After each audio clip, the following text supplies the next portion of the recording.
Hey everybody, Dr. Luke Stringer here, Advanced Health Chiropractic down the South Loop of Chicago. Our Doctor Q&A. Daniel, thank you for your question that we received via Facebook. The question was, is it bad to crack my own neck? Unequivocally, yes, it is bad to crack your own neck.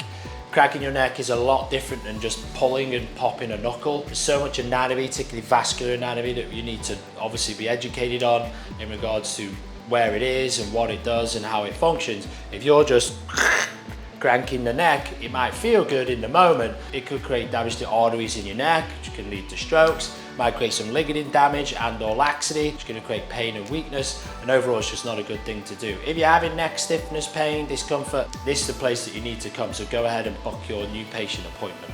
Alright guys, we'll see you on the next video.